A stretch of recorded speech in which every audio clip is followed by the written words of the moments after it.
All right. Am I unmuted? Can you tell if I'm unmuted? Okay. All right. Good morning. Good morning. How are y'all? Great. Welcome to December. I can't believe it's already December. I'm convinced the older I get, faster time flies. And it may be the equivalent to how many kids you get. That's correct. The more kids you get, the faster time flies. That's right. So, do what now? Wait till grandkids. Oh, I imagine. Hey, good morning, Chad. All right, so I was tasked about a week and a half ago for Bible and Biscuits. Fortunately, I was kind of already starting to delve into this topic, and teaching on this is kind of getting out of my normal realm, because we're going to dive into a lot of history, because the time between the Old Testament and the New Testament, you see the Jewish community and the Jewish culture in two vastly different. It does not look the same. So when you start in the New Testament, you're seeing a lot of things you haven't read before in the Old Testament. So what I wanted to do was I kind of wanted to just set the stage for the birth of the Christ and the world that he comes into.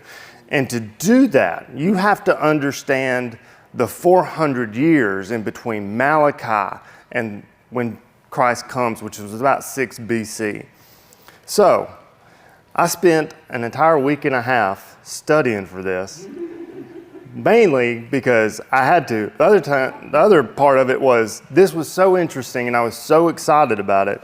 It really renewed my vigor for understanding biblical history and why things are the way they are. So I'm really excited about this. I was up till 2 o'clock in the morning last night putting all this together, mainly because I'm a procrastinator. It's like a superpower, because when I get into procrastination, I get into hyper focus and I can get a lot done. But, so, setting the stage.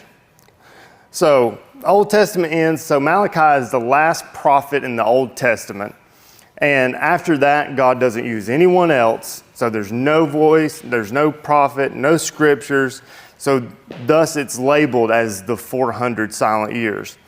That's the last of the prophets speaking. Now we still have a little bit more that happens in the Old Testament in the books of Ezra and Nehemiah, returning back to Jerusalem from Babylonian exile.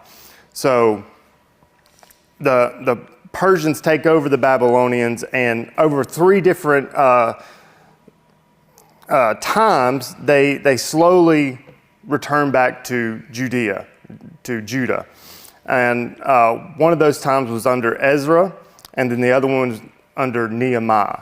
So that's where those books kind of come into play. And then after that, we have officially this in-between time where there's no biblical account, but we do have extra biblical documents. A lot of this is told in the Apocrypha, the Catholic Bible, so Maccabees, I think it's Bel and the Dragon, Tobit, these books that kind of give you an insight to what the Jewish people are thinking, going through. So they're not scripture. Even Israel never saw this as scripture, uncovering the Dead Sea Scrolls. It's always been the Pentateuch. Am I saying that right? The Pentateuch has always been what we have. So they've never really been viewed as scripture, but they are great benefit for historical context and how the Jewish people thought. So the Jewish people return from Babylon under, I just got a tap, I don't have to swap. And so we have, when we leave them, they're under the Persian Empire.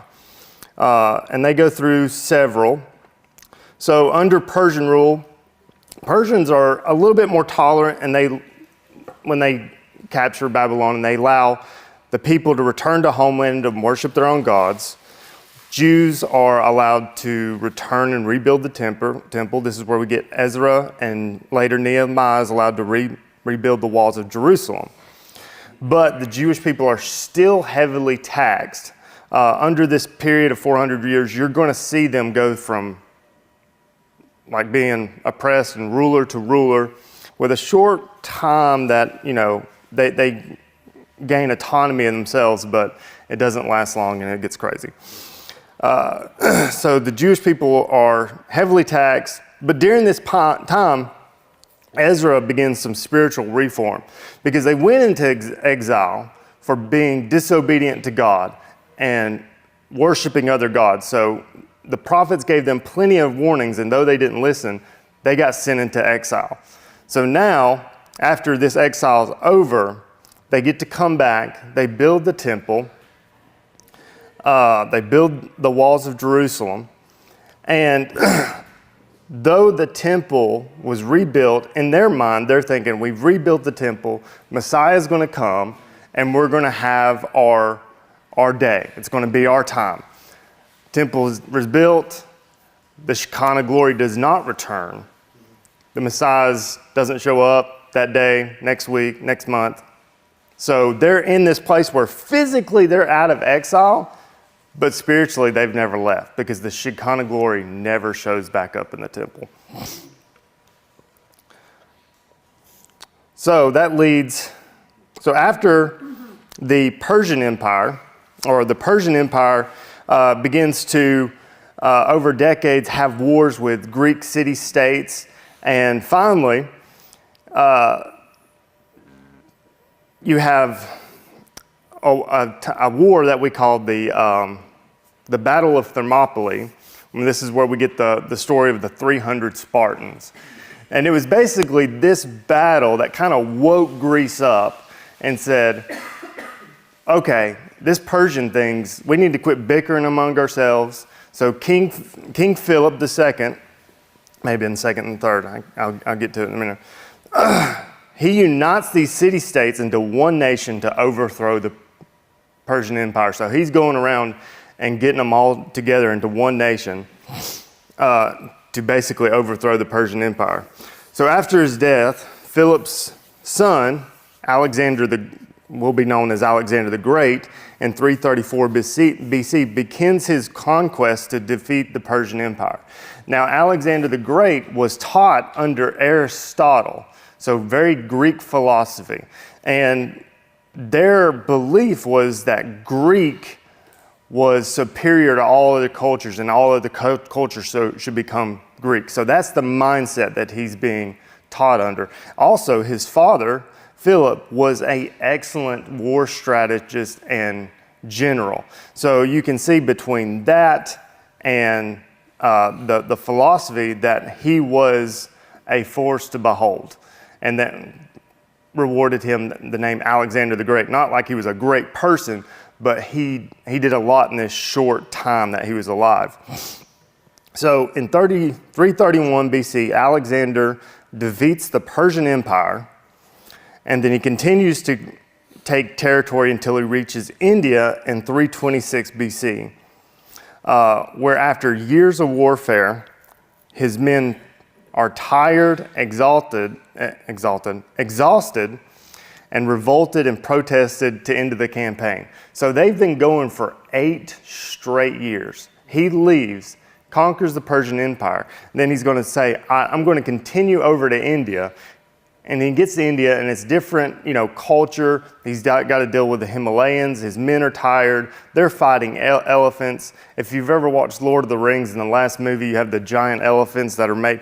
This is kind of the scene. Now, granted, they weren't that big, but this is the kind of the scene that they're up against. And the elephants are ferocious. I mean, they make war unlike anything they've ever seen. So the men are tired, exhausted, and Alexander tries to rile them up with a nice speech, and they're like, no, we're tired. So he kind of, basically says, okay, well, we'll go home. So during 323 BC, when he gets home, Alexander gets sick and dies shortly after. It's speculated whether it's from a fever or if he was actually poisoned. So for 8 years, he did all this conquering and expanding his territory, and then shortly after he returns home, he dies. So he never actually got to rule over the empire that he conquered. So leaving no heir, the control of his empire went to, I think I put 5, I think it was supposed to be 4, went to his generals known as the Diadochi, with each controlling different territories. Now the 2 we're going to focus on, and the 2 biggest ones, are the Ptolemies, which were mostly in Egypt, and the Seleucids, which kind of covered the Syria and that part of the world. And they're really the main focus for the Jewish story, mostly the Seleucids. And these generals, they brought Hellenization to the Eastern world. Also, fun fact that most of this is actually prophesied in Daniel. So Daniel prophesies about these, it's the prophecy of the statue made of different metals. Well, Alexander and the Greeks, that was the bronze one. And it talks about him coming and quickly taking over the world. And it is even described as the, I believe it was the 4-headed beast, if I remember correctly. There's even a story, now we don't know if this is true or not, that when he came into the temple, came into Judea, that they actually brought the scriptures to him and said, hey, this is actually talking about you. Now, I don't know if there's actually proof of that, but it is a story. So, Hellenization. So Alexander's mission wasn't just to obtain territory, but to make the world Greek, also known as Hellenization. To think like Greek, to have Greek identity. The philosophy of Hellenism asserts that Greek culture is superior in every way, and thus all cultures should become Greek. So man's ability to reason, accomplish anything he puts his mind to is the core of Greek culture. Emphasis on reason, individualism, competition, art for the sake of entertainment. They developed theater, sports for the sake of competition, art that emphasized accomplishments of man and the human body. So you can see the parallels between them and our cultures, because we are highly Hellenized. If you look at our culture, it's where we get our mostly obsession with beauty and self, bodybuilding, building your muscles. That's all from Greek culture. Sports, games, our love for coming around the TV and yelling "Roll Tide, War Eagle." If you are Roll Tide, I'm sorry. They let the dogs out. Charles is happy right now. So we are highly Hellenized in that aspect. So many Jews opposed Hellenization for its paganism, self-glorification, nudity, of course, and its disregard for community. And it's due to this Hellenization where we get the major religious sects when Jesus is born into the world, and we'll talk a little bit later about this.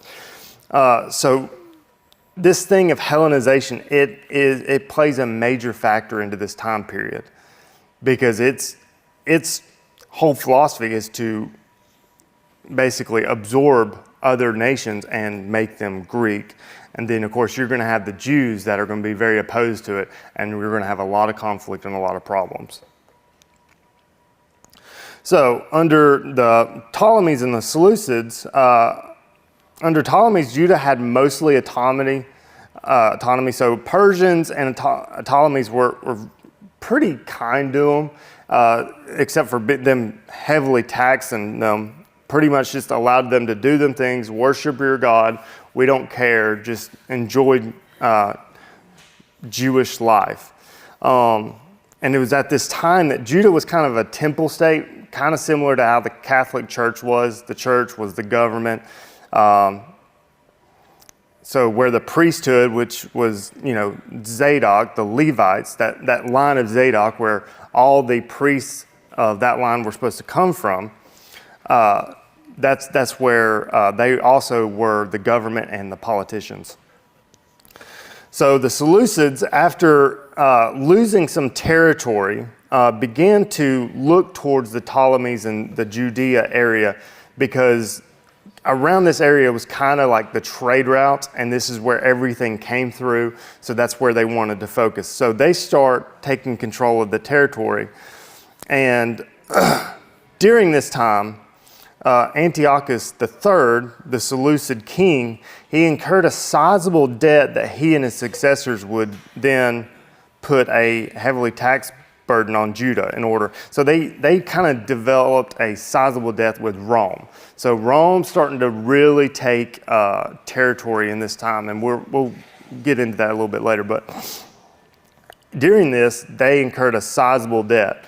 So they kind of want to take Rome on, but at the same time, they had this debt to them. So they're kind of playing the waiting game, saying, well, I'm going to tax Judah and then pay them back, but as they're doing it, I'm going to kind of build my army. But they're kind of getting robbed out of the resources, so it's kind of a lose-lose game. All right, so this is where everything really changes for the Jewish people in the heart of this period, what we call the intertestamental period, these 400 years. This is where the heart of it is and really shapes the Jewish nation as we see it today. So we start to see corruption in the priesthood, which is also the political power, begins. So Ananias III is the current high priest, and he is in the line of Zadok. He opposes Hellenization. He emphasizes the law. But Jason, Ananias' brother, he comes in and he bribes Antiochus IV, which was the heir of the original Antiochus that kind of come in and took over Judea. So he kind of came in under his father. So you have Jason, his brother comes in and bribes him and says, I will support Hellenism if he will make him high priest. So if you make me high priest, I'll support Hellenism and I'll make the Jewish people Hellenized for you. So you can see now, even though Jason is under the line of Zadok, he's not supposed to be there because he just bribed himself in.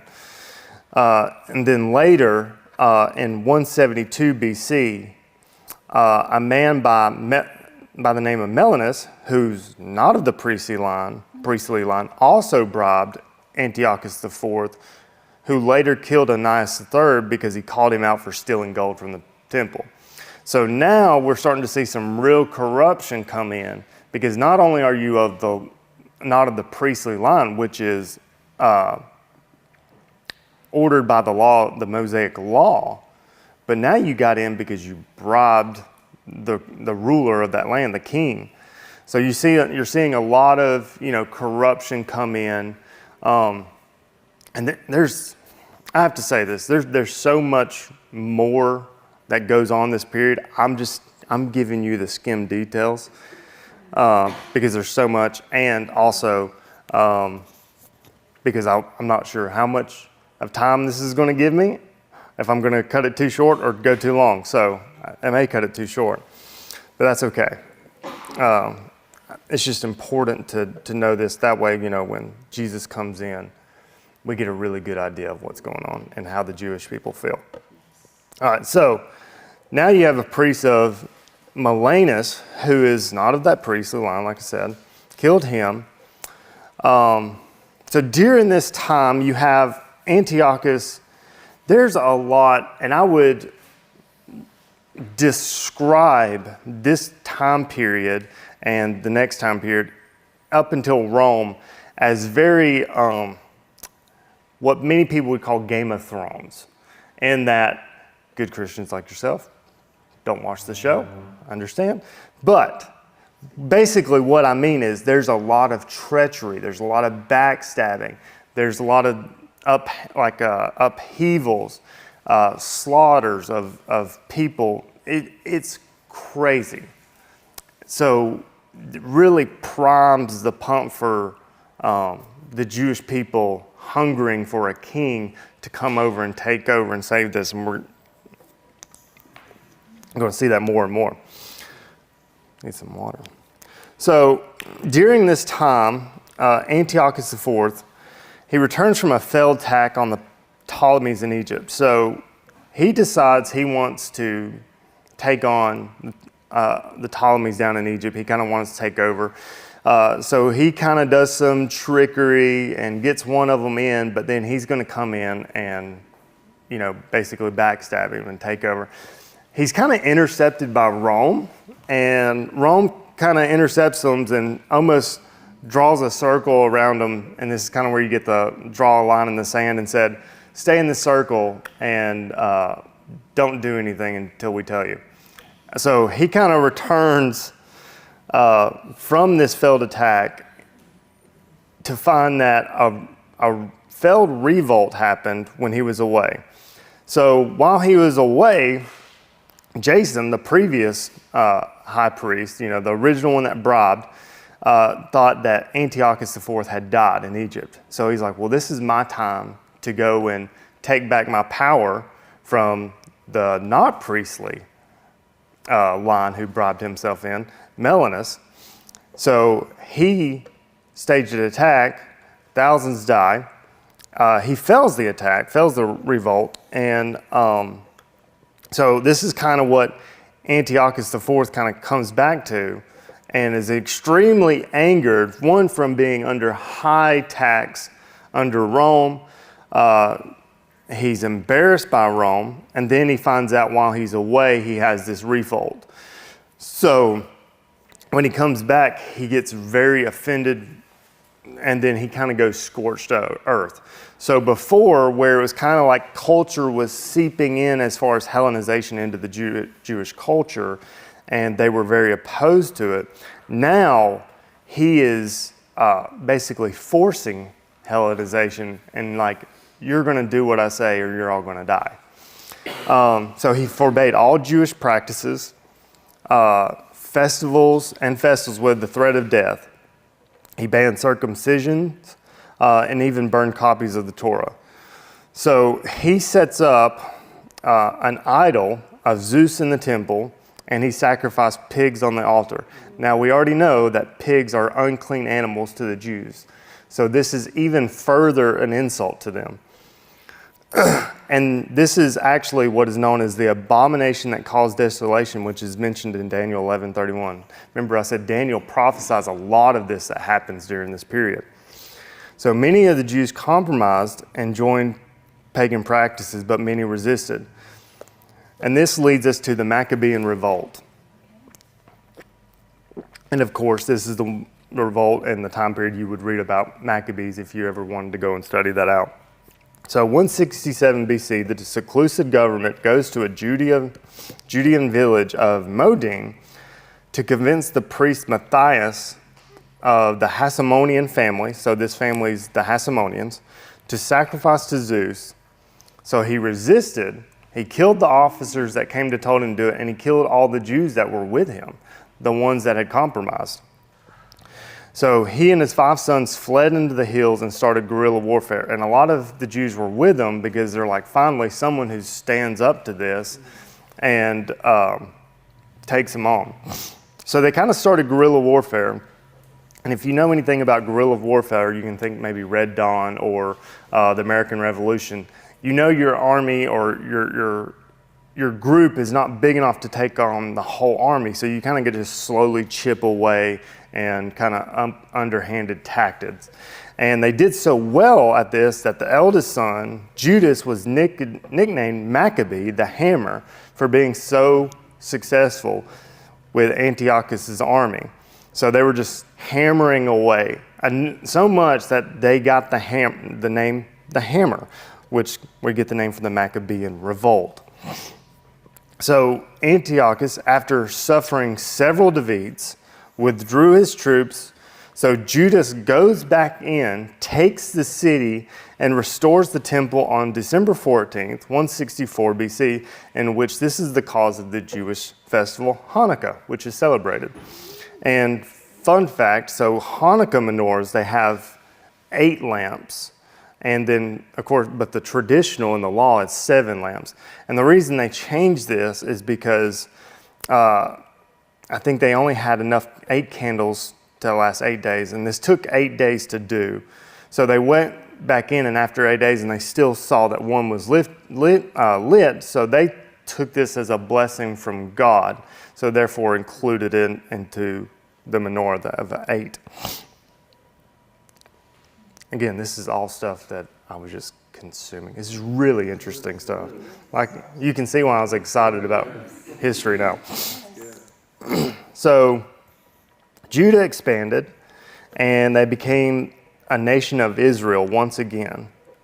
So after Judas's death, his brother Jonathan succeeded him, and years later named himself high priest and government official.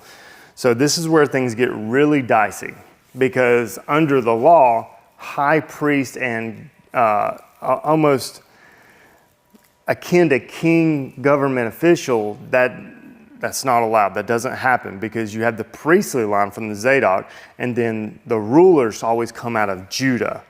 So it's almost like a very arrogant thing, because they're looking at these prophecies of a coming king and coming to take over, and they're starting to see, well, we're taking back Judea, we're conquering our enemies, the Seleucids. He almost gets this messianic like concept or inflated ego about himself that makes himself, high priest and this government official. So, and you'll see later that some of the Jewish people do not like this at all. So 142 BC, Simon secures Judah's political independence and Jewish people and named him high priest and prince. And it was decided that the priesthood should stay in the family line, even though they were not in the line of Zadok. So we're really starting to see the priesthood get even more corrupt. So unfortunately, the Hasmonean dynasty did not live up to its origins and began down a corrupt road. And this is where, like I said, it gets really crazy, and I don't cover a lot of it because it's easy to get lost in, and I did for a little while. But to say this is, the group that was supposed to save them from this kind of just started going down this corrupt road, and once wanted to purify the nation of Hellenization, actually furthered it down the road, which could just all leads to power and wanting to stay in power and have political power. So the Pharisees, Sadducees, and Essenes. So when we begin the New Testament, we see these religious groups that were not in the Old Testament. And so many times we're kind of confused. Where do they come from? How did this, what are they and how did they come from? So this is around the time the Maccabean revolt and these rulers step into place. This is kind of where we see them come in. We don't have a lot of history about their origins, but we have some idea, and we know it's during this time period. So the Pharisees, they seem to have started as an influential group of scribes known as the Hasidim, the pious ones. They were anti-Hellenization, devoted to Torah and righteousness, and their main purpose was staying faithful to Yahweh and avoidance of exile at all cost. So you've got to kind of just take them, imagine where the Jewish people are right now. Like, above all else, they do not want to go back into exile. So they are wanting to avoid that at all cost. So that's probably where we get a lot of the extremism with the Pharisees in the New Testament. But it's avoidance to exile at all cost, even to death. Like, death isn't going to scare them. They would rather die than go into exile. So they supported and fought with Matthias, the original father of the Maccabeans, or the Hasmoneans, in the Maccabean revolt, and stood with the movement until Jonathan named himself king and priest. And it was at this moment they seemed to go by the Pharisees and kind of stand against what the Hasmoneans were doing. So they adhered strictly to the Torah, and they built up a body of interpretation known as the Talmud and the Mishnah.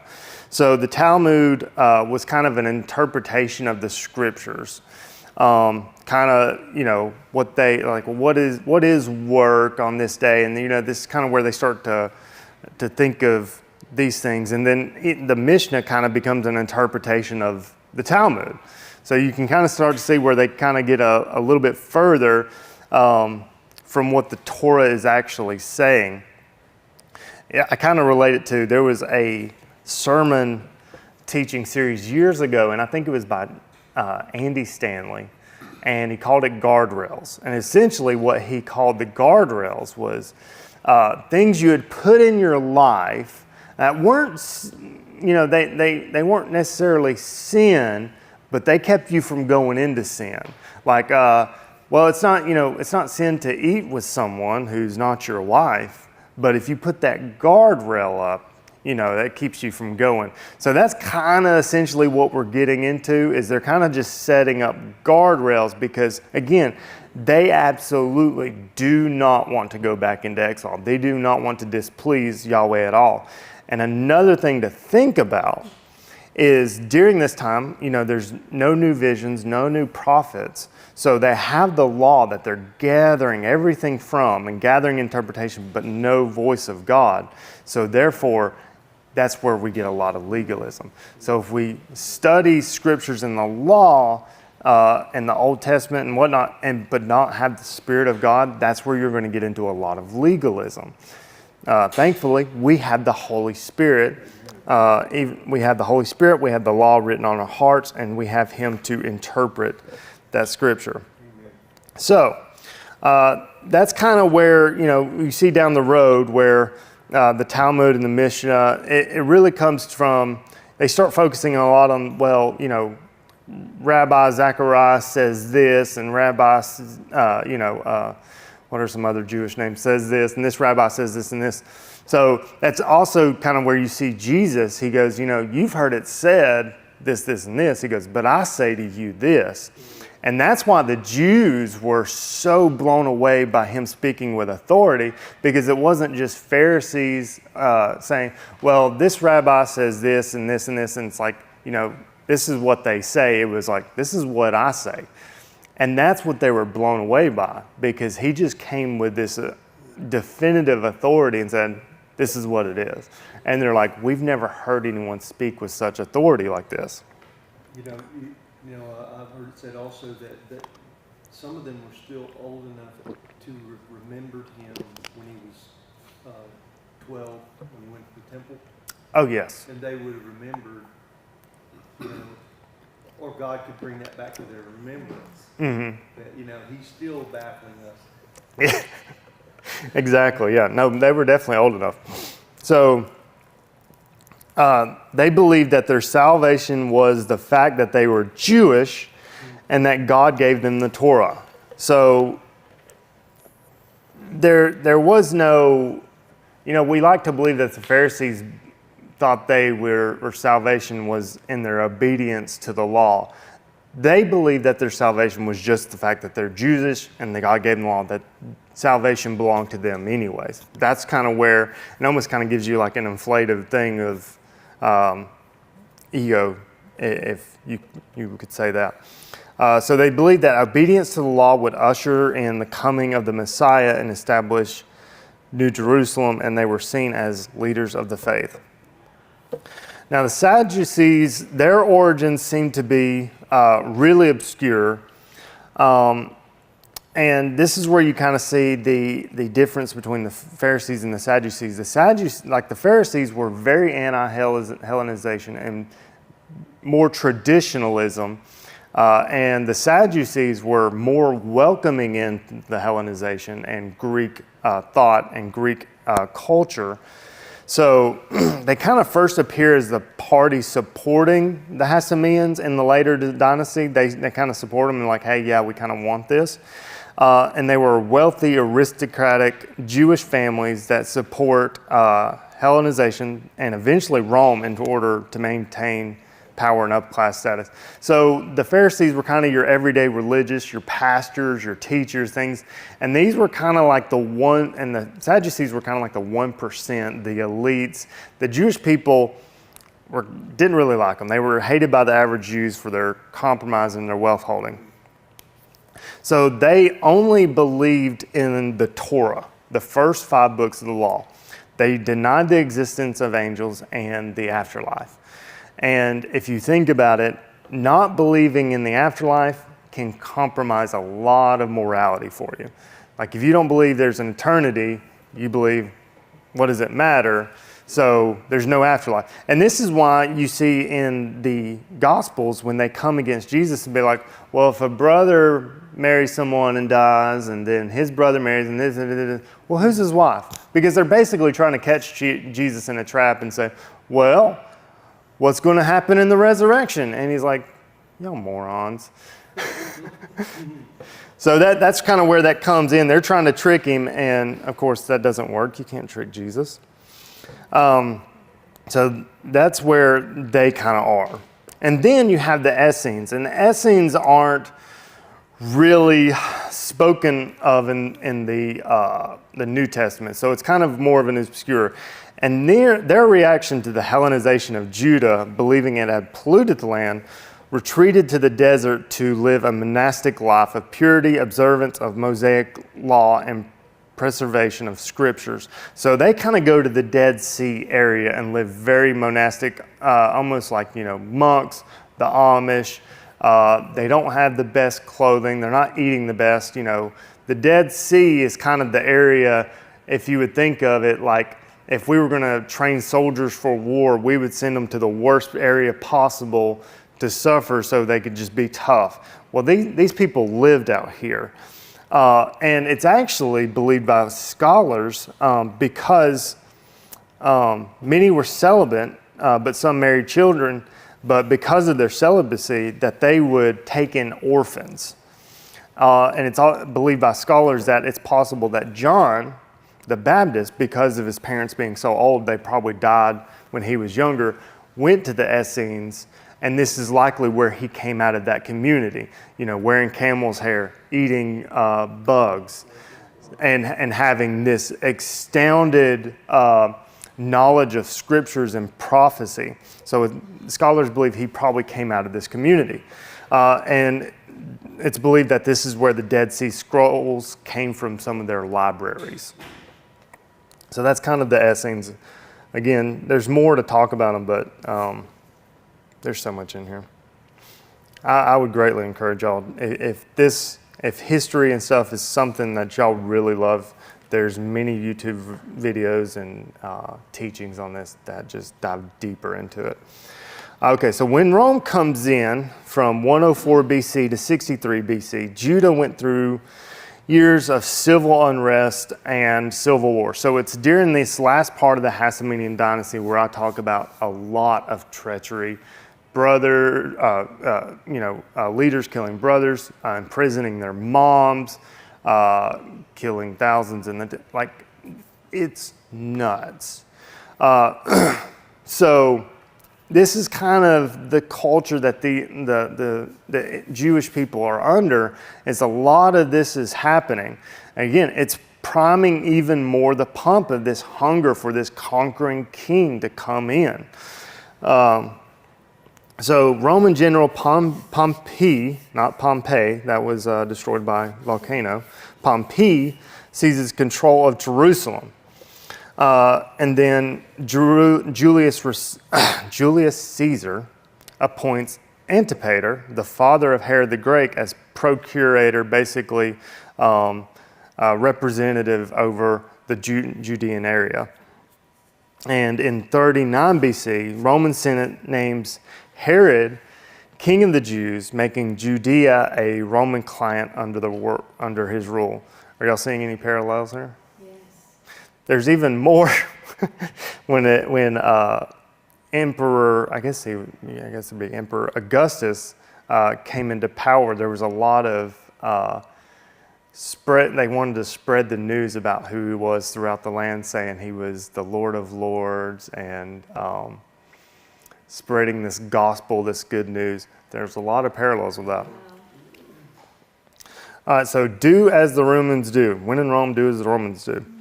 So Romans did not root their philosophy in a God like the Jews, or in man and in his intellect and their search for good, truth, or beauty, but in rule of law, discipline, and good statesmanship, or basically good government. And their genius was politics and government.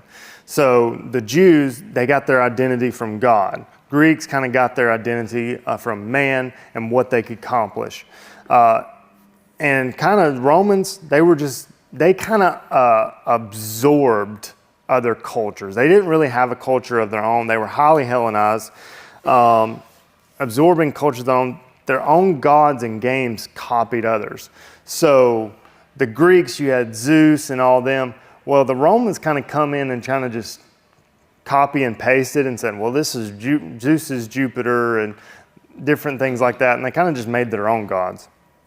So they were kind of a melting pot of the ancient world. But they also brought in the Roman roads, which were paved roads that better encouraged travel and trade. And then they brought in the Pax Romana. And this is very important about where Israel is when Jesus comes in, is the Pax Romana. So the Pax Romana was their 200 years of peace. And they were peacekeepers, not peacemakers. So peace came from being under the heel of their boot, and nothing threatens that peace. So they responded to treason, rebellion, and uprisings with extreme harshness, and they perfected crucifixion, and that was the main use of punishment to keep the peace. So when things would happen and you'd have people try and rise up, they would come in with extreme hostility, crucify them. Now, and then not only that, but they would put the crosses or the crucifixions right next to the road. So the way a crucifixion happened was they wouldn't immediately die on the cross, is they would be hanging for like a week or two, and people are walking by and seeing this to further instill into the minds that do not cause trouble. Now they had peace, but again, this was the kind of peace that was authority of, do what we say, if you don't, we're going to squash you. So Rome required everyone to worship the emperor,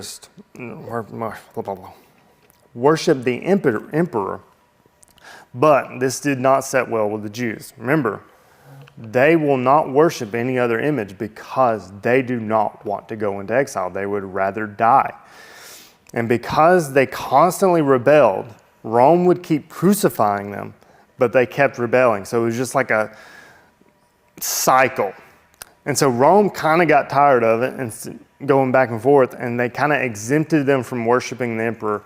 They said, all right, you don't have to worship the emperor. You can worship your God. Just don't cause any trouble.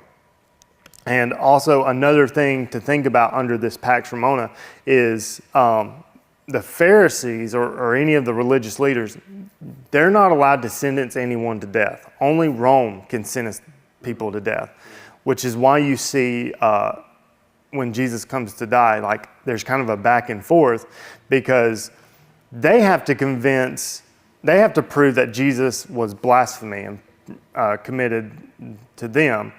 But when it comes to Rome, they have to convince Rome that he committed treason and therefore is calling himself king of the Jews. So that's why you kind of see the back and forth with Pontius Pilate and Herod and things like that. And you have even things going back to how the Romans think, Pilate said, what is truth? Because they don't care about truth. He wasn't asking a philosophical question. He was just like, what's truth? I don't care. I don't care if you're innocent. I don't care if you did these things. He goes, I'm just here to prove if you're treason and you're trying to cause an uprising. If you do. So they got exempted from the worshiping of the emperor. So the world in which Christ is born is 6 BC. And I know you're thinking, why isn't it 0 BC? Well, originally it was, but over time, as we got better with understanding dates, we realized, oh, this is actually 6 BC when he kind of came around, just knowing from when Herod died and everything.